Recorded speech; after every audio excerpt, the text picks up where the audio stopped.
अच्छा जी, एक तो ये कि अगर डेफिसिट बैलेंसमेंट आपका है तो फॉरेन इन्वेस्टर्स हेजिटेट कर रहे हैं आपके मुल्क में इन्वेस्ट करने में। और उसकी वजह क्या है कि आपका अगर एक्सचेंज रेट नीचे जा रहा है तो वो क्यों इन्वेस्ट नहीं कर रहे हैं? क्या वजह हो सकती है इसकी? क्योंकि जब आप प्रॉफिट कमाएंगे उस कंट्री में, तो आपको पता है कि जो मल्टीनेशनल कंपनी जिस तरह से होती हैं, वो जब किसी कंट्री में जाके ऑपरेट करती हैं तो प्रॉफिट वो स्विच करती हैं अपने कंट्री ऑफ ओरिजिन।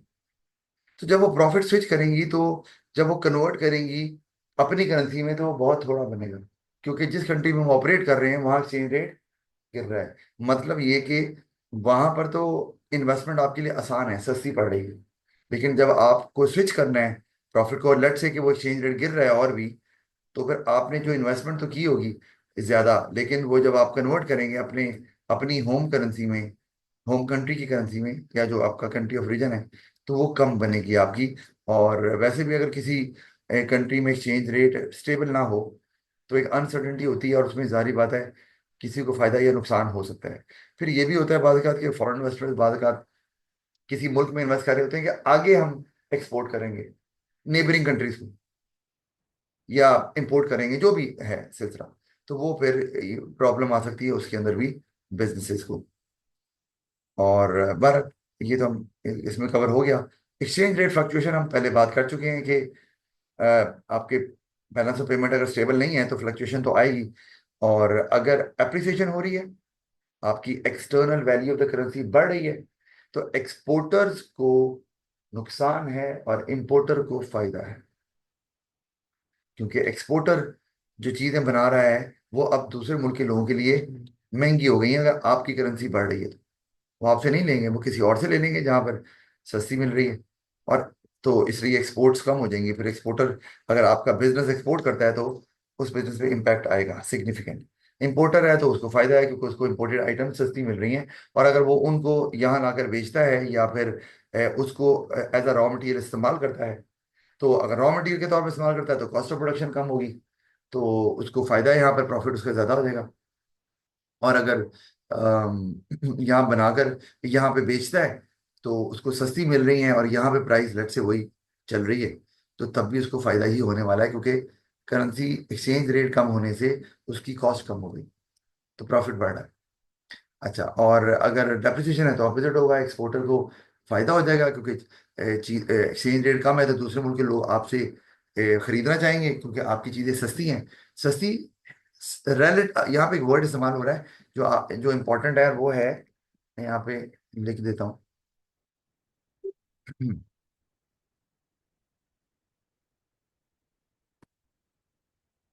वो वर्ड है रिलेटिवली चीपर। यानी कि असल में वो चीप हुई नहीं है, लेकिन अब और आपके प्रोडक्ट की प्राइस तो उतनी है, लेकिन चूंकि आपका करेंसी रेट कम हो गया तो वो बाकी मुल्कों की जो चीजें जहां से मिल रही हैं उनके मुकाबले में आपकी चीज सस्ती कंसिडर की जाएगी। मिल उतनी की रही है, लेकिन आपका एक्सचेंज रेट गिर गया है तो अब आपने कहा चलो यार यहीं से ले लेते हैं। तो ये वो हम इस्तेमाल करें तो ज्यादा उनके लिए आपकी चीजें सस्ती हैं। ये नहीं कि आपकी चीजों की प्राइस कम हो गई या ज्यादा हो गई, ये नहीं हो रहा। अच्छा, तो एक्सपोर्टर को फायदा हो गया, उसकी सेल्स बढ़ेगी, प्रॉफिट। इंपोर्टर को नुकसान है क्योंकि उसको अब वो इम्पोर्टेड आइटम महंगी पड़ेंगी। रॉ मटेरियल अगर ले रहा है तो कॉस्ट ऑफ प्रोडक्शन ज्यादा हो जाएगी। अगर वो फिनिश प्रोडक्ट ले रहा है तो वो महंगी मिलेंगी, तो आगे महंगी बेचेगा तो बिकेंगी नहीं। और अगर सस्ती बेचेगा प्राइस कम करके तो प्रॉफिट कम हो जाएगा, क्योंकि उसको तो महंगी मिल रही है बाहर से, क्योंकि एक्सचेंज रेट जो है वो फॉल कर रहा है। तो इसमें तो मेरे ख्याल है कोई प्रॉब्लम नहीं है। मेरा ख्याल है, रीवा ने भी अभी ज्वाइन किया है ना, इशू नहीं है ना इसमें, आसान है ये। जी सर। ठीक हो गया। अच्छा, फिर है जी इंटरनेशनल कॉम्पिटिटिवनेस। यानी कि आप अगर इंटरनेशनली compete करना चाह रहे हैं तो कौन से फैक्टर्स हैं जो इंपॉर्टेंट है? अब उसमें एक तो प्राइस आ रही है, तो इसका मतलब है कि चाइना को अगर आप ले लें तो ये फैक्टर बड़ा इंपॉर्टेंट रोल प्ले कर रहा है कि चाइना चाइना वर्ल्ड ओवर अपनी अपनी प्रोडक्ट बेच रहा है। और उसकी एक मेन वजह है क्वालिटी, तो चलिए वो इम्प्रूव कर रहे हैं, लेकिन अगर कहीं क्वालिटी नहीं भी उतनी उस लेवल की, तो उनकी प्राइस चूंकि कम है ना, तो लोगों को लगता है कि ये still good value for money है, तो और वो उनसे फिर आप वो इसलिए चाइना जो है वो इंटरनेशनली कंपेरेटिव हो गया है, और अमेरिका को, रशिया को, कनाडा को उनसे थ्रेट है, because of the same reason. अच्छा, और जब प्राइस आपकी कम है, तो अगर क्वालिटी भी आपकी स्लाइटली लोअर भी है, तो फिर भी गुड वैल्यू फॉर मनी है, क्योंकि आपकी क्वालिटी आपकी प्राइस से मैच कर रही है। तो इसलिए मैंने लिखा भी है कि price must be in line with the quality offered. अच्छा, फिर unique product design and innovation, अगर आपका प्रोडक्ट कुछ ऐसा है जो डिफरेंट है बाकियों से, तो फिर तो आप ज़्यादा प्राइस भी चार्ज कर सकते हैं, क्योंकि अब आपका कंपटीशन प्राइस के बेसिस पे नहीं है, आपका कंपटीशन है क्वालिटी की बेस पे, कस्टमर सेटिस्फैक्शन की बेस पे। तो फिर आप compete कर सकते हैं। तो और दुनिया में यूनिक प्रोडक्ट डिज़ाइन या इनोवेशन हम देखें तो हमें नज़र आती है। अब ये जैसे टेस्ला को ले लो, तो टेस्ला को क्या कहते हैं कि भी फ्यूचरिस्टिक कार्स बनाते हैं, बिल्कुल लेटेस्ट फीचर्स पे बेस्ड होती है। और ये तो इनफैक्ट ड्राइवरलेस भी है, यानी कि आप अगर हाईवे पे चला रहे हैं तो आपको गाड़ी के स्टीयरिंग को भी मूव नहीं करना पड़ता, जबकि करना नहीं चाहिए, क्योंकि स्टिल टेक्नोलॉजी पे इतना रिलाय करना खतरनाक हो सकता है। लेकिन वो गाड़ी ऑटोमेटिकली अगर आप लेन से हटेगी तो वो एडजस्ट कर लेती है स्टीयरिंग व्हील को। यहाँ पर भी है, जैसे हैवल एक गाड़ी है, लेकिन उस पे आपको स्टीयरिंग पे हाथ रखना पड़ता है, तो फिर वो स्टीयरिंग को मूव करेगी, अदरवाइज नहीं करेगी। एनीवे, तो अब इसलिए टेस्ला जो है उसकी एक यूनिक आइडेंटिटी है वर्ल्ड ओवर, और वो वर्ल्ड ओवर जो है वो पाकिस्तान में भी बिकती है, वो यूके में भी बिकती है, अमेरिका में तो खैर बिकती है क्योंकि प्रोडक्ट ही वहाँ का है। तो ये इसका मतलब है कंज्यूमर्स के लिए उसमें ज़्यादा सेटिस्फेक्शन नजर आ रही है। तो और उसकी रिलायबिलिटी, तो इसका मतलब उसकी जो क्वालिटी ऑफ कंस्ट्रक्शन हम अगर, अच्छा यूनिक डिजाइन और इनोवेशन तो हमें समझ आ गई, तो आप प्राइस ज़्यादा भी चार्ज कर रहे हैं कोई इशू नहीं। Better quality of construction and reliability, तो अब ये कि आपका प्रोडक्ट तो सिंपल है, लेकिन रिलायबिलिटी उसकी है क्या, बिल्ड क्वालिटी अच्छी है। अब जैसे हम कहते हैं गाड़ियां बहुत सी आई हुई हैं, लेकिन हम कहते हैं कि यार टोयोटा और होंडा की बिल्ड क्वालिटी का मुकाबला नहीं है, चाहे वो फीचर्स उतने नहीं दे रहे, प्राइस ज़्यादा चार्ज कर रहे हैं, लेकिन ये एक फैक्टर हो सकता है जिसकी वजह से, यही एक वजह है कि हमें गाड़ियां बहुत ज़्यादा महंगी मिल रही हैं। जो टोयोटा होंडा की गाड़ियां हैं वो बहुत महंगी मिल रही हैं, तो इसलिए नहीं महंगी मिल रही कि उनमें कोई लेटेस्ट फीचर्स हैं या कोई सेफ्टी फीचर्स उन्होंने ऐड कर दिए हैं जो बाकी गाड़ियों में नहीं है। बाकी गाड़ियों में ज़्यादा ही फीचर्स हैं, लेकिन उनका ब्रांड नेम जो कि रिलायबिलिटी ऑफ और क्वालिटी ऑफ कंस्ट्रक्शन की तरफ लेके जा रहा है। लोग कहते हैं, नहीं यार इसमें चला रहे हैं तो प्रॉब्लम नहीं है ये गाड़ी में, बाकी ले लेंगे, ठीक है यार फीचर्स हैं, लेकिन खराब ना हो जाए, कहीं खराब होगी तो फिर हमें मसला होगा। तो इसलिए वो गाड़ियां जो है अब, फॉर्चूनर 2 करोड़ की गाड़ी है, तो 2 करोड़ वाली बात उसमें है कोई नहीं, लेकिन वो जाहिर बात है वो क्वालिटी ऑफ कंस्ट्रक्शन और रिलायबिलिटी, क्योंकि इतनी रोड पे चलती है और लोग कहते हैं भाई ठीक है फिर ये ले सकते हैं, इसमें प्रॉब्लम नहीं है। तो इसमें आपकी एडेड वैल्यू कस्टमर सेटिस्फैक्शन, ठीक है, लॉयल्टी भी आ गई। लॉयल्टी क्या होता है, लॉयल्टी ये नहीं देखती कि दूसरा प्रोडक्ट कितना अच्छा है, लॉयल्टी ने देखी है भाई हम इससे सेटिस्फाइड हैं, तो अब हमने यही लेनी है। आप, मैंने पहले भी एग्जाम्पल आपको दी थी किया स्पोर्टेज, तो आप ले लो, तो किया स्पोर्टेज जो है उसमें इतने लेटेस्ट एडवांस फीचर नहीं है, 200 को ले लें उसमें भी नहीं है। और वो जो मॉडल चल रहा है उस वक्त से, ये 2019-20 के अंदर किया स्पोर्टेज आई थी, बाद में आई 200, तो उनमें आप कह रहे हैं वो बड़ी बैकवर्ड है, अंदर बैठेंगे तो इंटीरियर भी उनका को बड़ा आपको फ्यूचरिस्टिक लुक नहीं दे रहा, और इतने कोई सेफ्टी फीचर हैं भी नहीं उनके। तो ओवरऑल डिजाइन भी देखें तो हम ये चले 200 का फिर बेहतर है, स्पोर्टेज का तो काफी जरा ओल्ड फैशन हो चुका है।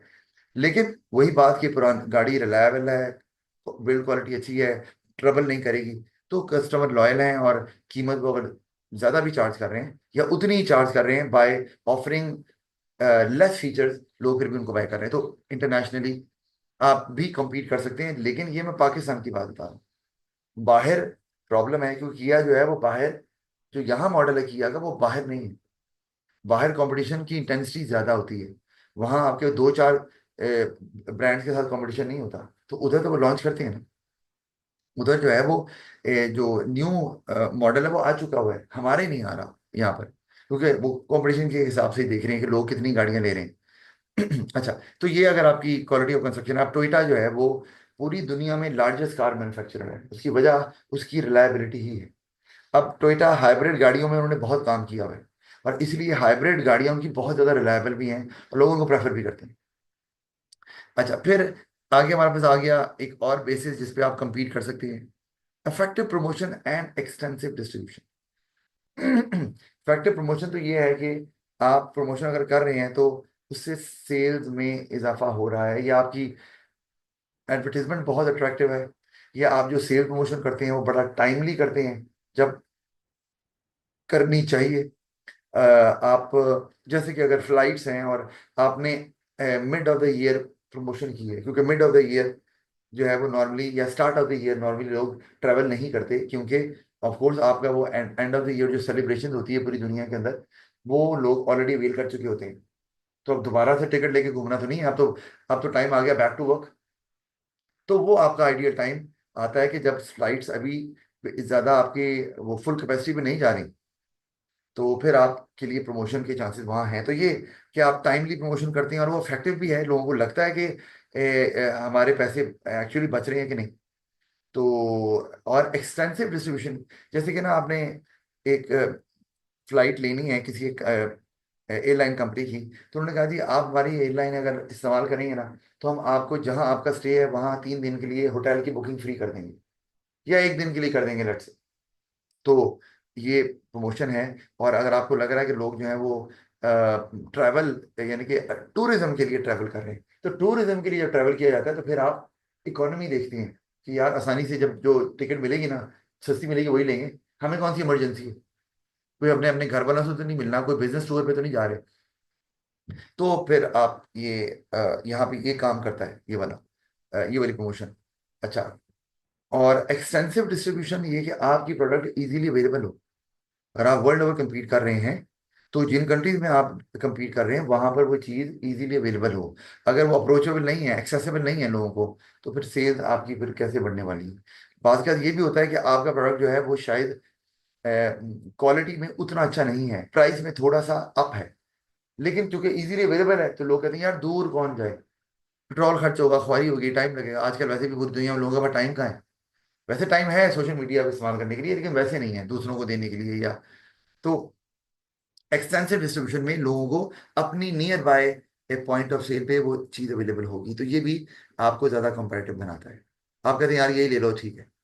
अच्छा, after sale service such as guarantee अगर दे रहे हैं, ये भी इमेज आपका बेहतर तो करते हैं। इमेज ये क्या आता है गारंटी का, कि भाई ये इसकी क्वालिटी अच्छी है इसलिए गारंटी दे रहे हैं, तो आप फिर वो ले लेते हैं। अच्छा, तो और आप प्राइस ज़्यादा भी चार्ज कर रहे हैं, तो पता है कि यार गारंटी दी हुई है तो इसलिए प्राइस ज़्यादा चार्ज कर रहे हैं, क्योंकि इसकी क्वालिटी जो है वो अच्छी है। तो आफ्टर सेल सर्विस आपको पता ही है, चीज़ लेने के बाद आपको कोई प्रॉब्लम आती है, सेल फोन लिया हुआ आपने, खराब हो गया, आप कस्टमर सर्विस सेंटर ले गए, कोई सॉफ्टवेयर का इशू था उन्होंने ठीक कर दिया और पैसे भी नहीं लिए आपसे। तो यही है ना, ये नहीं कि आफ्टर सेल सर्विस में कि गारंटी है कि चीज़ खराब नहीं होगी, ये है कि भाई खराब भी हो गई तो हमें टेंशन नहीं है, इनके ये खुद ही ठीक कर लेंगे इसको। इनका अपना जो कस्टमर सर्विस सेंटर है, गाड़ियों के केस में भी ऐसे ही होता है, जो और टेक्निकल आइटम्स है उसके केस में भी ऐसे होता है। फिर तो आप कंपीट कर सकते हैं। अच्छा, investment in train staff and modern technology, क्या आप कर रहे हैं? और जैसे आजकल मैंने आपको बताया ही है कि मॉडर्न टेक्नोलॉजी तो भाई एआई है। और पहले 1990s में एक अपसर्ज आया था ये आपकी आईटी इंडस्ट्री में, और लोगों ने कहा यार सॉफ्टवेयर इंजीनियर बनना है, बहुत पैसे कमाते हैं, और कमाए भी। और एक अब आया जाके, और ये एआई की वजह से आया आईटी इंडस्ट्री में एकदम से, जो है ना वो अपसर्ज आया, और जो सॉफ्टवेयर इंजीनियर हैं उनकी बहुत ज़्यादा डिमांड है और वो बहुत ज़्यादा कमा भी रहे हैं। और क्योंकि डिमांड ज़्यादा है एआई की वजह से, तो इसलिए वो अपनी मर्जी के पैसे पर कहते हैं कि जी इतने पैसे ले लें, हमारी कंपनी में आ जाए और काम करें यहाँ। क्योंकि एआई पे काम बहुत ज़्यादा हो रहा है, और आगे चल के जो है वो, मैंने जैसे पहले बताया कि और 10-15 साल फास्ट ट्रैक कर लो। आप पाकिस्तान की बात अगर मैं करूँ, तो आपको हर चीज़ जो है वो एआई के असिस्टेंस के साथ ही नजर आएगी। इवन की गाड़ियां भी आ रही हैं तो आपने वो ड्राइवरलेस आ रही हैं, और एआई कंट्रोल कर रहा है, रूट मैप सारा खुद ही कंट्रोल कर रहा है, आप पीछे पीछे आगे बैठे हुए हैं, आपको वहां उतार रहा है, आप जा रहे हैं। ऑपरेशन का मैंने बताया था वो भी कर रहे हैं। टीचिंग वो भी आ सकती है, मतलब हर किस्म का काम एआई की असिस्टेंस के साथ जो है ना वो होना शुरू हो जाएगा। तो आप अगर वो नहीं इस्तेमाल कर रहे तो प्रॉब्लम है। अभी आप देख लो आपके पास जो है ना ये लेटेस्ट जैसे टूल्स हैं, अभी तो आप समझ लें कि तकरीबन हर रोज ये जो है ना नए टूल्स बनाने पे काम हो रहा है। हर महीने कुछ नई अपग्रेडेशन के साथ आप एआई के टूल्स निकाल रहे हैं। अब आप देखें चैट जीपीटी, आप इसे बड़े वाकिफ हैं, आपको पता है चैट जीपीटी क्या है, कॉमनली इस्तेमाल होता है। लेकिन जबकि चैट जीपीटी जो है ना वो उसकी डेटा इतना अपग्रेड नहीं है, मतलब 2020 तक, 2021 तक इतना होगा। यानी कि अगर आप ये पूछेंगे कल जो है कल की इन्फॉर्मेशन लेना चाहते हैं अगर आप, तो वो नहीं दे पाएगा आपको। आप कभी ना ये ट्राई करके देखिएगा। तो लेकिन आप वो उससे अगर पीछे थोड़ा जाएंगे तो उसका फायदा ये लोग कॉमनली इस्तेमाल इसलिए करते हैं क्योंकि वो आपको बहुत डिटेल इन्फॉर्मेशन दे रहा होता है। तो आप आसानी से उसमें से अपनी मर्जी की इन्फॉर्मेशन पिक कर सकते हैं। तो एनालिटिकली अगर देखें ना, तो उसकी एबिलिटी ज़्यादा है। तो ये वजह है कि लोग कॉमन इस्तेमाल करते हैं। जाके उससे ऊपर जो है वो आपके पास जो है वो जैसे परप्लेक्सिटी, परप्लेक्सिटी एक सॉफ्टवेयर आपका आता है। वो आपका जो है क्लॉड को आप ले लें, बल्कि आप सबसे आगे यही जा रहा है। यानी कि ये आपको अगर सुबह क्या हुआ है वो इवेंट आपको बता देगा अगर आप वहां पे सर्च करेंगे। तो ये ज्यादा अपग्रेड है, लेकिन ज्यादा तो उस पर, लेकिन वो उतना डिटेल्ड आपको एनालिसिस करके ये इन्फॉर्मेशन प्रोवाइड नहीं करता। लेकिन अब ये काम, तो इसका मतलब इन्फॉर्मेशन, ये जो आपके ट्रांसलेटर हैं जो ट्रांसलेट करते हैं लैंग्वेज को, ये भी सॉफ्टवेयर आ गए क्या आपको उस लैंग्वेज में ट्रांसलेट करके आराम से बता देंगे। फिर आपने इन्फॉर्मेशन लेनी है अगर, तो इन्फॉर्मेशन आपको आराम से मिल रही है। ये जो मैंने आपको क्लॉड बता दिया, परप्लेक्सिटी बता दिया, क्या कहते हैं, चैट जीपीटी आ गया तो अब ये इसका मतलब कि फिर नॉलेज लेना भी आसान हो गया आपके लिए। आप नॉलेज लेके काम कर रहे हैं। अब तो जॉब्स कम हो जाएंगी ह्यूमन की। लेकिन अगर आप, ह्यूमन जरूर इन्वॉल्व होंगे लेकिन असिस्टेंस के साथ। तो अगर मॉडर्न टेक्नोलॉजी आप इस्तेमाल नहीं कर रहे, तो फिर आपकी वो प्रोडक्ट किसी काम की नहीं है। क्योंकि बाकी जो जितने भी प्रोडक्ट्स हैं वो एआई असिस्टेंस के साथ इस्तेमाल हो रहे हैं, जो कि आपके काम को आसान करती है और आपको एक अच्छा सोल्यूशन भी देगी, सेटिस्फाई भी ज़्यादा अच्छे तरीके से करेगी, और आपका टाइम भी बचाएगी और कॉस्ट भी कम लगेगी। तो ये, और फिर आपको अब जैसे मैंने कहा टीचिंग करनी है, तो आगे मुझे भी एआई को लर्न करना पड़ेगा कि मैं एआई असिस्टेंट के साथ टीचिंग कर सकूं। मैं अब सारे लेसन खुद नहीं दे रहा, कुछ जो है वो मेरा एआई असिस्टेंट जो है ना वो दे रहा है। जहां मुझे लग रहा है कि बच्चों के क्वेश्चन को हैंडल करना है और एआई उतने अच्छे से नहीं हैंडल कर पा रहा, तो वो मैं उसको कंसिडर कर रहा हूँ या देख रहा हूँ उसको, या मैं बैक एंड पे अपने एआई असिस्टेंट को इम्प्रूव करने के लिए सजेशन दे रहा हूँ कंपनी को, जो कि उसको इम्प्रूव कर रहे हैं। तो ये भी हो सकता है कि आपने टीचर्स हायर किए हुए, आप देखिए बैक एंड पे, जो कि बता रहे हैं कि जो जो आपका एआई का टूल है टीचिंग का, उसमें मजीद क्या इंप्रूवमेंट करें। जो टीचर्स के पास टेक्निक्स हैं, ओवरऑल टीचिंग मेथडोलॉजीज हैं, भाई एआई को तो नहीं पता ना, जब तक एआई में डेटा डालेंगे नहीं उसे पता क्या चलेगा क्या करना है। तो वो ऑफकोर्स इंसान ही डालेंगे, और इंसान कौन से जो एक्सपर्ट है। तो हो सकता है आप आपकी टीचिंग की जॉब वो हो जाए। अब आप बैकएंड पे हैं, पैसे बहुत कमा रहे हैं आप, लेकिन आपको एआई की टूल्स को अपग्रेड करते रहना पड़ेगा। सारी बात है, क्योंकि आप इंसान के तौर पर तो नई चीजें सीख रहे हैं। अब मैं कोई नई आपको एग्जांपल देता हूँ, जैसे मैं देता ही रहता हूँ आपको, कि आज के लिए देखो ये एक इवेंट हुआ, ये वाकया हो गया, ये ब्रांड ने ये किया। अब वो एआई टूल तो उस तरह से, अगर उसमें आप जिस तरह चैट जीपीटी वगैरह है, अब आपको कॉन्टिन्यूसली आप अपग्रेड करना पड़ेगा उसको। और वो अपग्रेड करेगा कौन? इंसान। क्योंकि उसको तो नहीं पता चलेगा ना कि ये इवेंट हो गया, और ये हमने ये इसको लोगों को ये भी बताना है, जब तक कि आप उसमें वो फीड नहीं करेंगे ना। तो जारी बात है, तो आपको फिर स्टाफ की ट्रेनिंग भी चाहिए तो ये हमने पढ़ लिया, प्रोडक्शन ज़्यादा, कस्टमर सेटिस्फेक्शन ज़्यादा, कॉस्ट कम, तो ऑफ कोर्स प्रोडक्ट प्रॉफिट आपका ज़्यादा होगा। तो वो तो होगा, लेकिन इस तरह आप फिर compete कर सकते हैं। ये वो बेसिस हैं। और आगे ये जो लास्ट वाला पॉइंट है, ये आजकल बहुत ज़्यादा अप्लाई हो रहा है, इसलिए मैंने इसको ज़्यादा डिटेल में आपको बता दिया अच्छा, आगे ना हमारे पास आ गया कि अब ये जो हमने देख लिए हैं ऑब्जेक्टिव भी, कि गवर्नमेंट ये ऑब्जेक्टिव क्यों अचीव करना चाहती है, और इसमें बिजनेसेस पे क्या इम्पैक्ट आता है। तो अब ये कि गवर्नमेंट जो पॉलिसी इस्तेमाल करती है जिससे वो इन ऑब्जेक्टिव को अचीव करना चाह रही है, अगर हम उनको देख लें, और उससे असल चीज़ क्या है, और उससे बिजनेसेस पे क्या इम्पैक्ट आता है, वो नीचे है, वो हम उसको भी देखेंगे अभी। अच्छा, बता रहा हूँ ये चैप्टर लंबा है काफ़ी ज़्यादा, और लेकिन इंपॉर्टेंट भी उतना ही है। मतलब ये कि इसमें से अभी पास पेपर आप अगर देखोगे ना, तो आपको नजर आएगा कितने ज़्यादा क्वेश्चन मैंने लिखे होंगे। हर दूसरे तीसरे पेपर के अंदर ये क्वेश्चन इसमें से वो देते थे, और मुश्किल नहीं होता। अच्छा, अब ये अब मैक्रो इकोनॉमिक पॉलिसीज क्या होती हैं, वो जो गवर्नमेंट के मैक्रो इकोनॉमिक ऑब्जेक्टिव्स को अचीव करती हैं। अब उसमें हमारे पास पहले फिजिकल पॉलिसी आई हुई है, उसमें गवर्नमेंट टैक्सेस का इस्तेमाल करती है, और गवर्नमेंट स्पेंडिंग मतलब पब्लिक एक्सपेंडिचर, जो गवर्नमेंट अवाम पे करती है इकोनॉमी को कंट्रोल करने के लिए। गवर्नमेंट इन दो टूल्स का इस्तेमाल करती है, टैक्सेस का और गवर्नमेंट स्पेंडिंग का। तो अगर तो अब इसमें वो दो तरह की पॉलिसीज हैं, एक्सपेंशनरी, या इसको इन्फ्लेशनरी भी बोलते हैं।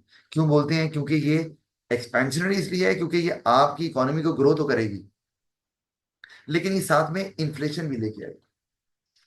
और दूसरी कॉन्ट्रैक्शन, ये इकोनॉमी को कॉन्ट्रैक्ट करेगी, आउटपुट ज्यादा नहीं होगी, लेकिन ये आपकी जो डिफ्लेशनरी होगी, प्राइसेस पे डाउनवर्ड प्रेशर डालेगी। डिफ्लेशनरी बोल रहे हैं इसे। तो वो डिपेंड करता है कि आप ऑब्जेक्टिव कौन सा अचीव करना चाह रहे हैं। अगर आप इकोनॉमिक ग्रोथ चाह रहे हैं तो आप फिर एक्सपेंशनरी पॉलिसी का इस्तेमाल करेंगे, इन्फ्लेशन को आप फिर फिलहाल इग्नोर कर देंगे। और अगर इन्फ्लेशन बहुत ज़्यादा है तो फिर आप कॉन्ट्रैक्शनरी पॉलिसी का इस्तेमाल करेंगे, ताकि इन्फ्लेशन तो कंट्रोल हो ना, बाकी ऑब्जेक्टिव्स को बाद में देख लेंगे। अब जो एक्सपेंशनरी फिजिकल पॉलिसी अगर हम देखें, तो वो इस्तेमाल होती है अगर मुल्क में हाई अनएम्प्लॉयमेंट है, और या मुल्क के अंदर और मुल्क में रिसेशन आया हुआ है, तो जो इकोनॉमी है वो अपने लोएस्ट पॉइंट पे मौजूद है। मैं जब ये कहता हूं कि मुल्क की इकोनॉमी लोएस्ट पॉइंट पे मौजूद है, इसका मतलब क्या है? इसका मतलब है in terms of GDP, in terms of employment, in terms of investment, in terms of profit, तो हर लिहाज से नीचे जमीन पे लगी हुई है। और इकोनॉमिक एक्टिविटी जो है ना वो ऑलमोस्ट ना होने के बराबर है। इकोनॉमिक एक्टिविटी का मतलब है ट्रेडिंग एक्टिविटी, बिजनेस एक्टिविटी, वो नहीं हो रही।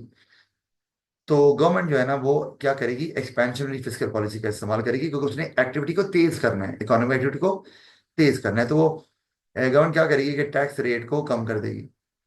लेकिन कौन सा टैक्स रेट? जारी बात है, यह है इनकम टैक्स, क्योंकि टैक्स बहुत से तरह के होते हैं, चीजों पे भी लगते हैं, इनकम पे भी लगते हैं। यहाँ पे टैक्स रेट इनकम टैक्स है। और गवर्नमेंट अपनी स्पेंडिंग को भी बढ़ा देगी। लेकिन अब आप ये देखो कि उधर टैक्स कम हो रहा है और उधर गवर्नमेंट स्पेंडिंग ज्यादा कर रही है, तो गवर्नमेंट तो स्पेंडिंग ही टैक्स से करती है। गवर्नमेंट का तो revenue, main source of revenue he tax से आता है। तो इसका मतलब गवर्नमेंट के पास एनफ अमाउंट ऑफ रेवेन्यू पहले से होना चाहिए, तभी गवर्नमेंट ये काम करेगी ना। अच्छा, अगर नहीं करेगी तो फिर गवर्नमेंट का एक और तरीका है कि गवर्नमेंट फिर कर्जा लेती है। अच्छा, कर्जा बाहर से बात नहीं कर रहा, क्योंकि बाहर से तो कर्जा आप तब लेते हैं जब आपको डॉलर चाहिए, बाहर के मुल्कों से, या ये जो आपके इंटरनेशनल फाइनेंशियल इंस्टीट्यूशंस हैं उनसे लेते हैं। अगर आपने मुल्क में आपको रुपीज चाहिए, तो फिर आप यहाँ पे बैंक से, सेंट्रल बैंक से कर्जा ले सकते हैं, लोगों से भी ले सकते हैं। बहरहाल वो इतना डीप डाउन नहीं जाऊंगा। ई लेवल इकोनॉमिक्स में इसको जरूर पढ़ाया जाता है कि आप अवाम से कर्जा किस तरह ले सकते हैं, गवर्नमेंट कैसे कर्जा लेती है। तो बार वो गवर्नमेंट ये भी कर सकती है, अगर टैक्स नहीं भी आ रहा जाता रेवेन्यू, तो फिर भी वो कर्जा लेके स्पेंडिंग बढ़ा देती है, क्योंकि गवर्नमेंट का मकसद होता है कि जब कम कर्जा लेके बढ़ाएगी, मतलब टैक्स रेट कम करेगी, तो लोगों की डिस्पोजेबल इनकम ज्यादा हो जाएगी। हमने पढ़ा हुआ है डिस्पोजेबल इनकम क्या होती है, इनकम माइनस इनकम टैक्स। तो लोग ज्यादा चीजें खरीदेंगे। इसी तरह गवर्नमेंट स्पेंडिंग जब ज्यादा करेगी, तो डिफरेंट प्रोजेक्ट्स करेगी, लोगों को एम्प्लॉयमेंट मिलेगी, लोगों के पास पैसा आएगा, तो ओवरऑल एग्रीगेट डिमांड में इजाफा शुरू हो जाएगा। और जब एग्रीगेट डिमांड बढ़ेगी, तो बिजनेसेस को नजर आएगा कि डिमांड अब बढ़ना शुरू हो गई है, तो अब हम प्रोडक्शन कर सकते हैं, वो एक्सपैंड होना शुरू हो जाएंगे बिजनेसेस। और उस तरह फिर लोगों को एम्प्लॉयमेंट भी मिलेगी, और इकोनॉमी भी रिसेशन से रिकवर करके ऊपर की तरफ जाना शुरू कर देगी, in terms of investment, employment, GDP, इस शक्ल में। अच्छा, और इसी तरह अगर मुल्क के अंदर हाई इन्फ्लेशन है, जैसे मैंने पहले बताया, तो गवर्नमेंट डिफ्लेशनरी पॉलिसी या कॉन्ट्रैक्शनरी पॉलिसी का इस्तेमाल करेगी, ये वाली। तो गवर्नमेंट जो है वो अपने टैक्सेस, जो इनकम टैक्स की बात दोबारा कर रहा हूँ मैं यहाँ पर, उनको बढ़ा देगी, ताकि लोगों की डिस्पोजेबल इनकम कम हो जाए, और गवर्नमेंट स्पेंडिंग को भी कम कर देगी। तो इससे शायद अनएम्प्लॉयमेंट तो हो जाए। जाहिर बात है, अगर टैक्स बढ़ गया है तो लोग चीजें नहीं खरीद रहे, डिमांड कम हो गई है, गवर्नमेंट भी कोई प्रोजेक्ट्स नहीं कर रही है, तो बिजनेसेस फिर इनकरेज नहीं हो रहे क्योंकि डिमांड नहीं है। लेकिन उससे क्या हो रहा है कि इन्फ्लेशन आपकी कंट्रोल में आ जाएगी, क्योंकि आपका मकसद है कि डिमांड को कम किया जाए।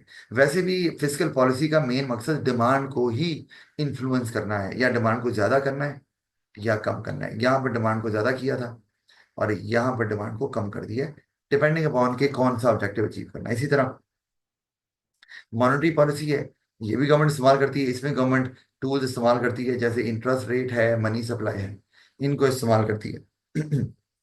वैसे एक्सचेंज रेट भी होता है, लेकिन यही दोनों काफी है, क्योंकि बिजनेस की ही बात कर रहे हैं। अब इसमें भी एक्सपेंशनरी होता है, कॉन्ट्रैक्शनरी होता है उसी तरह। तो इसमें भी गवर्नमेंट ने, अगर हाई अनएम्प्लॉयमेंट चल रही है वही रिसेशन की वजह से, मैंने वही सेम सेंटेंस लिख दिया, तो गवर्नमेंट इंटरेस्ट रेट को कम कर देगी और मनी सप्लाई को ज्यादा कर देगी। इंटरेस्ट रेट कम होगा तो इंटरेस्ट रेट, हमने पढ़ा हुआ है कि ये आपको मिलता भी है अगर आप लोन लेंगे, और आपको देना भी पड़ता है। नहीं, क्या कह रहा हूँ, अगर आप आपको देना पड़ता है अगर आप लोन लेते हैं, और आपको मिलेगा अगर आप ने बैंक में सेव किया हुआ है तो आपको इंटरेस्ट मिलेगा। तो ये हम दोनों की बात करें कि अगर गवर्नमेंट ने इंटरेस्ट रेट को कम कर दिया है तो इसका मतलब है कि दोनों इंटरेस्ट रेट कम हो गए। तो दोनों सूरतों में क्या होगा कि लोन लेने वाले लोन नहीं लेंगे, जो बिजनेसेस हैं, तो वो इन्वेस्ट नहीं करेंगे, एम्प्लॉयमेंट भी नहीं मिलेगी। तो एम्प्लॉयमेंट नहीं मिलेगी तो परचेजिंग पावर आपकी लो रहेगी और एग्रीगेट डिमांड नहीं बढ़ेगी। और एग्रीगेट डिमांड नहीं बढ़ेगी तो वो जो इन्फ्लेशन हो रही थी डिमांड की वजह से, वो नहीं होगी। मैंने कम किया, अच्छा कम था, उल्टा चला गया, सॉरी। इंटरेस्ट रेट जब कम हो रहा है तो लोग ज्यादा लोन लेंगे, इन्वेस्टमेंट भी करेंगे। फिर वो लोग जो तो जब इन्वेस्टमेंट करेंगे, एम्प्लॉयमेंट होगी, तो लोग डिमांड करेंगे, एग्रीगेट डिमांड बढ़ेगी, और उससे फिर बिजनेस इंकरेज होंगे और बिजनेस को एक्सपैंड करेंगे, और इकॉनमी जो है वो निकल आएगी रिसेशन से, और अनएम्प्लॉयमेंट भी कम हो जाएगी। अच्छा, फिर हमारे पास अ, आगे इसी तरह अगर इन्फ्लेशन चल रहा है तो ऑपोजिट हो जाएगा, जो मैंने अभी बताया। गलती से जो मैंने पहले बता दिया था, इंटरेस्ट रेट बढ़ा देंगे और उससे लोग कम लोन लेंगे, बिजनेसेस इन्वेस्ट कम करेंगे, एम्प्लॉयमेंट कम मिलेगी, परचेजिंग पावर कम होगी, डिमांड कम हो जाएगी, और आपकी जो ओवरऑल इन्फ्लेशन है उसको भी कंट्रोल करने में हेल्प मिलेगी आप। अच्छा, इसमें एक जो मैंने छोड़ दिया कि अगर इंटरेस्ट रेट जो दूसरा दूसरा वाला है जो मिलता है, अगर इंटरेस्ट रेट कम कर दें तो वो लोग जो पहले बैंक में सेव कर रहे थे वो सेव नहीं ना करेंगे। अब कहेंगे यार अच्छा रिटर्न ही नहीं मिल रहा हमें सेविंग्स पे, बैंक पे, बेहतर है यार कहीं पैसा लगा देते। तो वो भी या तो कारोबार में लगाएंगे या उसको खर्च कर लेंगे, तो उससे भी डिमांड बढ़ती है। एक ही बात है, आप लोन लेके डिमांड बढ़ा दो, वो भी बढ़ेगी। और अगर आपने अपनी सेविंग्स को अब इस्तेमाल करना शुरू कर दिया क्योंकि आपको रिटर्न अच्छा नहीं मिल रहा, तब भी डिमांड बढ़ेगी। इसी तरह दूसरे ऑप्शन में भी अगर इंटरेस्ट रेट जहाँ पे बढ़ रहा है तो लोग क्या करेंगे, अपनी सेविंग्स ज्यादा करना शुरू कर देंगे बैंक में, क्योंकि रिटर्न अच्छा मिल रहा है। कहेंगे यार अच्छा रिटर्न मिल रहा है, सेव करो, तो कंजम्पशन कम कर देंगे, उससे डिमांड आपकी कम हो जाएगी और उससे फिर इन्फ्लेशन भी कंट्रोल हो जाएगी। तो मैंने आपको बताया है कि इंटरेस्ट रेट दोनों तरह का अफेक्ट एक ही तरह का डालेगा, चाहे वो बोरिंग रेट हो या डिपॉजिट रेट हो। फिर एक्सचेंज रेट, अच्छा दूसरा मैं भूल गया, मनी सप्लाई। कि मनी सप्लाई को गवर्नमेंट क्या करती है, बढ़ाती है एक्सपेंशनरी फिजिकल मॉनेटरी पॉलिसी में, और वैसे क्या करती है, मनी सप्लाई को यहाँ बढ़ा देगी और वहां कम कर देगी, किसमें, जब कॉन्ट्रैक्शनल की बात आती है, यानी कि कॉन्ट्रैक्शनली में मनी सप्लाई कम हो जाएगी। मनी सप्लाई क्या है, एमएस, मनी सप्लाई बढ़ जाएगी अगर आप चाह रहे हैं एक्सपेंशनरी मॉनेटरी पॉलिसी का इस्तेमाल करना चाह रहे हैं, यानी कि आप इकोनॉमी को ग्रो करना चाह रहे हैं, आप एम्प्लॉयमेंट को बढ़ाना चाह रहे हैं, तो आप ये इस्तेमाल करेंगे। मनी सप्लाई होती है कि जो इकोनॉमी में सर्कुलेट कर रही होती है, उसको कहते हैं मनी सप्लाई। और जो कि हैंड्स चेंज करती है, मतलब ये कि मेरे पास सैलरी है 1 लाख रुपया, मुझे मिली है, मैंने ना इससे क्या किया कि 1 लाख रुपए से मैंने कुछ घर का सामान खरीद लिया, फर्नीचर। तो मैंने फर्नीचर खरीदा, मुझे 1 लाख रुपए देना पड़ गया। अब वो पहले मेरी इनकम थी, अब वो फर्नीचर वाले की इनकम बन गई। फर्नीचर वाले ने अपने कारोबार, अपने बिजनेस को एक्सपैंड करना था, उसने वो 1 लाख वहां लगा दिया। एक्सपैंड करने के लिए उसने कंस्ट्रक्शन मजीद की है, फर्नीचर वाले ने कंस्ट्रक्शन की है, तो पैसा वो चला गया कॉन्ट्रैक्टर को या उस कंस्ट्रक्शन कंपनी को, 1 लाख रुपए। उसने आगे, जो कंपनी का ओनर था उसके बच्चे थे, वो स्कूल में पढ़ते थे, तो उसने वो 1 लाख रुपए जो अर्न किया था उसने स्कूल की फी पे कर दी। तो अब वो इनकम बन गई स्कूल की। तो क्या हो रहा है, ये हैंड्स चेंज हो रहे हैं। मेरी इनकम थी, मेरे से फर्नीचर वाले को गई, फर्नीचर वाले से कंस्ट्रक्शन कंपनी को, कंस्ट्रक्शन वाले से स्कूल को चली गई। तो ये जो हैंड्स चेंज करती है ना मनी, इसको बोलते हैं मनी सप्लाई, और इसीलिए इसको हम मनी इन सर्कुलेशन भी बोलते हैं। तो ये अगर बढ़ेगी तो ऑफकोर्स, अब आप देखो, 1 लाख रुपया मैंने कमाया था लेकिन खर्च कितना हो गया। ये देखो, एक दफा मैंने खर्च किया 1 लाख, फिर 2 लाख, 3 लाख, तो ये तो 3 लाख, यानी इकोनॉमी में 3 लाख का खर्चा हुआ। इनकम पहले 1 लाख मैंने ही कमाई थी। तो इसका मतलब है इससे एग्रीगेट डिमांड बढ़ती है। डिमांड क्योंकि मैंने भी खर्च किया, फर्नीचर वाले ने भी खर्च किया, कंस्ट्रक्शन वाले ने भी खर्च किया, पर स्कूल भी आगे शायद कोई अपनी डेकोरेशन या स्कूल की कुछ रिपेयर वर्क करवाना था, कोई समझो कि वाइट वॉश करवाना था, तो वहां पे भी पेंट में भी खर्चा हो गया। तो ये तो 4 लाख, खर्चा 4 लाख हो गया। तो 4 लाख खर्चा हुआ तो फिर डिमांड हुई ना 4 लाख की, कुछ चीजें तो खरीदी है ना इससे। तो ये इकोनॉमी फिर डिमांड बढ़ेगी तो इकोनॉमी ऊपर की तरफ जाएगी। जाहिर है इसमें लोग एम्प्लॉयड हैं तो एम्प्लॉयमेंट मिल रही है, ज्यादा लोगों को एम्प्लॉयमेंट मिलेगी, तो एम्प्लॉयमेंट से भी निकलेंगे, रिसेशन से भी निकलेंगे। तो अब मनी सप्लाई को बढ़ाना, ये ना, ये हम नहीं पढ़ते क्योंकि मैकेनिज्म है और बिजनेस में पूछा नहीं जाता, इकोनॉमिक्स में होगा। तो इसलिए मैं नहीं बताऊंगा कि मनी सप्लाई गवर्नमेंट कैसे बढ़ाती है। इसी तरह अगर कॉन्ट्रैक्शनरी है तो आप मनी सप्लाई को कम भी कर सकते हैं, ताकि मनी सप्लाई ज़्यादा हैंड चेंज ना करे और डिमांड उतनी ज़्यादा ना बढ़े, ताकि इन्फ्लेशन को कंट्रोल किया जा सके। जी कोई सवाल है यहाँ तक तो बताएं। No sir. नहीं। हाँ आपको तो पता ही होगा, तो आपने क्लास पढ़ी हुई है, आपको तो इशू नहीं है।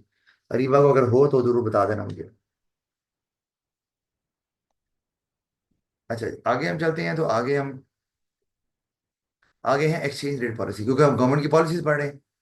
तो उसमें क्या करती है गवर्नमेंट, गवर्नमेंट एक्सचेंज रेट को ज्यादा कर सकती है, कम कर सकती है। अच्छा वैसे ये होता है कि एक्सचेंज रेट खुद भी चेंज होता है। हम जो बोलते हैं कि एक्सचेंज रेट की एप्रिसिएशन हो गई, एप्रिसिएशन, ठीक है, या एक्सचेंज रेट की डेप्रिसिएशन हो गई। इसका मतलब क्या है, वही अभी पढ़ा हमने कि एक्सटर्नल वैल्यू ऑफ करेंसी बढ़ गई या कम हो गई। तो ये ना खुद होती है, ये की नहीं जाती, खुद हो जाती। अच्छा तो एक्सचेंज रेट छोड़ो यार मोबाइल को। अच्छा ये होती है। अच्छा अब गवर्नमेंट जब एक्सचेंज रेट पॉलिसी लेके आएगी तो गवर्नमेंट करेगी, तो ये अब होगी नहीं, गवर्नमेंट करेगी। तो अगर गवर्नमेंट करेगी तो फिर तो उसको हम क्या बोलेंगे, अगर गवर्नमेंट एक्सचेंज रेट बढ़ा रही है ना, तो उसको एप्रिसिएशन नहीं बोलते, उसको बोलते हैं रीवैल्यूएशन। होता उसमें होता यही है, करेंसी बढ़ती है लेकिन बढ़ाई जा रही है। और अगर करेंसी कम होगी ना, चूंकि गवर्नमेंट कर रही है, तो उसको बोलेंगे डीवैल्यूएशन। दोनों में इफेक्ट तो एक ही होता है, लेकिन दोनों का मैकेनिज्म फर्क है। दोनों को डिफरेंट, यानी कि उसमें की जाती है, उसमें होती है। अच्छा अब फॉरेन एक्सचेंज रेट, अब फ्लोटिंग, अब उसमें एक्सचेंज रेट पॉलिसी के अंदर दो तरह के हमारे पास एक्सचेंज रेट इस्तेमाल होते हैं, फ्लोटिंग और फिक्स्ड। अच्छा अब आपने याद रखना है, जो फ्लोटिंग एक्सचेंज रेट होता है ना, उसमें एप्रिसिएशन और डेप्रिसिएशन होती है। वो कैसे होती है, वो इसी तरह के पाकिस्तान में सुना तो है कि कोई तेल और गैस के रिजर्व निकले हैं, अल्लाह जाने निकलते रहते, कहते तो हैं निकले हुए हैं, निकालते कुछ नहीं है। लेकिन बाहर कहा तो दोबारा उन्होंने है कि रिजर्व हैं पड़े हुए हैं, लेकिन निकालने के लिए तो आपको पता है ना कितना खर्चा करना पड़ता है आपको। तेल भी निकालना है तो वो प्रोसेस फ्रैकिंग का होता है, और ड्रिल भी आपने करना है, और आपने कितने किलोमीटर नीचे ड्रिल भी कर लिया और फिर भी पता चला कि लग रहा था है लेकिन निकला नहीं कुछ।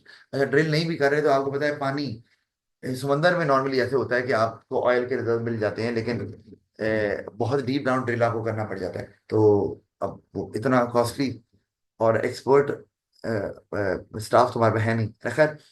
तो अगर पाकिस्तान में ऑयल निकल आया और वो बहुत ही अच्छी क्वालिटी का है और वो सस्ता भी मिल रहा है, तो दुनिया के लोग तो पाकिस्तान से ऑयल लेंगे ना, सऊदी अरब से क्यों लेंगे। और हम कहेंगे ठीक है हमसे ले लो। तो फिर होगा ये कि जो डिमांड है ना पाकिस्तानी रुपीस की, वो बढ़ जाएगी। PKR यानी कि पाकिस्तानी रुपीस, ऑयल पाकिस्तान से निकल आया, पाकिस्तान की करेंसी की डिमांड बढ़ गई। तो करेंसी की डिमांड बढ़ेगी तो क्या होगा, पाकिस्तान की करेंसी की वैल्यू, जिसे external value of the currency बोलते हैं, वो बढ़ना शुरू हो जाएगी। तो इसको बोलेंगे एप्रिसिएशन, वो हो रही है। अच्छा ये फ्लोटिंग एक्सचेंज रेट की वजह, आप तो कुछ नहीं कर रहे। अच्छा इसी तरह पाकिस्तान में जब टेररिज्म आया, या पाकिस्तान की अभी पोजीशन बड़ी डाउन चल रही है, एक्सपोर्ट कर कुछ नहीं रहे, तो पाकिस्तान की डिमांड जो है PKR की वो डाउन हो रही है, क्योंकि एक्सपोर्ट नहीं कर रहे। एक्सपोर्ट करें, हम कोई वो हमारे मुल्क में आना नहीं चाह रहा, इन्वेस्टमेंट करना नहीं चाह रहा, तो फिर हमारी करेंसी वो क्यों डिमांड करेंगे। डिमांड तो तभी करेंगे ना, आपसे कोई चीज़ लेनी है, आप पाकिस्तान में आना है, लोग कह रहे हैं यार पाकिस्तान अच्छा मुल्क है, हम रिटायर होके ना पाकिस्तान में सेटल हो जाएंगे। लोग तो पाकिस्तान से बाहर जा रहे हैं, तो रुपये तो मांग कोई नहीं रहा। हम भी नहीं मांग रहे, हम भी डॉलर और पाउंड वगैरह लेकर ना बैठे हुए, 12 तो डिमांड नहीं है, तो करेंसी नीचे जा रही, नीचे जाते जाती 277 में पहुंच गई, इसलिए मतलब डॉलर इतना महंगा हो गया। तो ये डेप्रिसिएशन हुई भी है हमारे यहाँ, ये भी, तो ये फ्लोटिंग एक्सचेंज रेट, ठीक है अभी, लेकिन आप देखो तो कितनी देर से पाकिस्तान का जो करेंसी रेट है ना वो 277 278 इसी पे फंसा हुआ है। ठीक है, तो इसका मतलब तो ये लग रहा है यार, इसका मतलब है हमारा एक्सचेंज रेट स्टेबल हो गया है तो मुल्क तरक्की कर रहा है। झूठ है, फ्रॉड है ये, क्योंकि ये रोका गया है। अब दूसरी तरफ आ गए, तो रोका गया का मतलब है कि जब आप अपनी मर्जी से एक्सचेंज रेट डिटरमिन कर रहे हैं, इसका मतलब गवर्नमेंट इंटरफेयर कर रही है, फॉरेन एक्सचेंज मार्केट में इंटरफेयर कर रही है।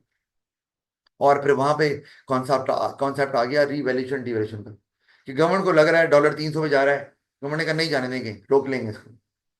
तो इसका मतलब है, इसको बोलेंगे, ये जो आगे लिखा हुआ है फिक्स्ड एक्सचेंज रेट, कि गवर्नमेंट ने फिक्स कर दिया। भाई फिक्स कब होता है, डिमांड सप्लाई तो चेंज होती ही रहती है, तो फिक्स हो नहीं सकता ना। इसका मतलब है गवर्नमेंट पकड़ पकड़ के जब भी आपका external value of the currency बढ़ेगी, गवर्नमेंट वापस ले आएगी। जब भी वो external value of the currency कम होगी, गवर्नमेंट दोबारा ऊपर ले जाएगी। तो इसका फायदा क्या है कंट्री को? उसको फायदा ये होता है कि करेंसी की जब स्टेबिलिटी होती है तो इंटरनेशनल ट्रेड आसान हो जाती है। क्योंकि अगर आप एक्सपोर्ट कर रहे हैं कुछ, मैं एग्जांपल देता हूँ, पूछा ये कि इसका क्या फायदा है, कि आप अगर एक्सपोर्ट कर रहे हैं और आपकी डील हो गई डन, कि जी 1 लाख डॉलर की, एग्जाम्पल दे रहा हूँ, अब आपको पैसे मिलने, तो जब ये कॉन्ट्रैक्ट शुरू में हो गया, जब पेमेंट का वक्त आया, तो पता चला कि डॉलर जो है ना वो तो ऊपर चला गया, और तो आपका तो फायदा हो गया और दूसरी पार्टी का नुकसान हो गया। तो अगर ये आपके तेजी से फ्लक्चुएट करती है करेंसी, तो फिर इंपोर्टर एक्सपोर्टर जो है ना वो सर्टन नहीं होते कि क्या होगा, और एक पार्टी का नुकसान और एक का फायदा होगा, तो फिर ट्रेड भी नहीं होती या बहुत कम होती है, ये बहुत कम वैल्यू की होती है। तो ये वजह है। तो फिर गवर्नमेंट जो है ना वो फिक्स एक्सचेंज रेट में गवर्नमेंट इंटरवीन करती है। अब मैं इसमें भी नहीं बता रहा कि गवर्नमेंट क्या करती है, चले थोड़ी सी बात नहीं कर ले तो ज्यादा नहीं करूंगा। गवर्नमेंट इंटरवीन ऐसे करती है कि गवर्नमेंट डिमांड और सप्लाई को खुद इन्फ्लुएंस करती है, और उसके लिए गवर्नमेंट एक्सचेंज रेट पॉलिसी बनाती है। क्या करेगी, जैसे मैं एग्जाम्पल देता हूँ, अभी 277 में चल रहा है ना डॉलर, फर्ज किया कि डॉलर जो है ना 1 डॉलर चला गया 300 पे, गवर्नमेंट ने कहा भाई ये क्या हो गया, बढ़ गया, हमने तो 277 पे रखना था, क्या करें। अब गवर्नमेंट क्या करेगी, गवर्नमेंट के पास जो डॉलर पड़े हुए हैं रिजर्व्स में, डॉलर के रिजर्व्स पड़े हुए हैं गवर्नमेंट के पास, गवर्नमेंट क्या करेगी, पकड़ पकड़ के उस डॉलर से रुपीज खरीदना शुरू कर देगी। क्योंकि रुपये की डिमांड तो फॉरेन करेंसीज वाले कर सकते हैं ना, हमने पढ़ा था ये, मैं तो नहीं कर सकता, मेरे पास पीके आ रहा है। तो गवर्नमेंट के पास डॉलर है, गवर्नमेंट डॉलर को दे देकर रुपीज खरीदना शुरू कर देगी। तो इसका मतलब है रुपये की डिमांड बढ़ रही है, तो रुपये जो है वो ऑटोमेटिकली बढ़ना शुरू हो जाएगा। और आहिस्ता आहिस्ता अगर 1 डॉलर अभी 300 का है, तो 1 डॉलर आहिस्ता आहिस्ता 250 का आ जाएगा, या सॉरी टू लेट से 90 का आ गया। गवर्नमेंट और खरीदेगी, लेकिन इसका नुकसान तो है, रिस्की है, कि आपके रिजर्व खत्म हो रहे हैं। तो इसलिए गवर्नमेंट ये लॉन्ग टर्म में वही बात, कि अभी गवर्नमेंट के पास रिजर्व थे नहीं, ये बात था, तो गवर्नमेंट ने फिर आईएमएफ से अभी किस मिली है गवर्नमेंट को डॉलर में। तो अगर ना मिलती तो ये आपको मसला होना था, डॉलर ने अभी 300 350 में चले जाना था। तो गवर्नमेंट फिर ये काम करती है कि अपने रिजर्व का इस्तेमाल करके, तो रिजर्व खाली इसलिए नहीं होते कि आपने सिर्फ इंपोर्टेड आइटम खरीदनी है,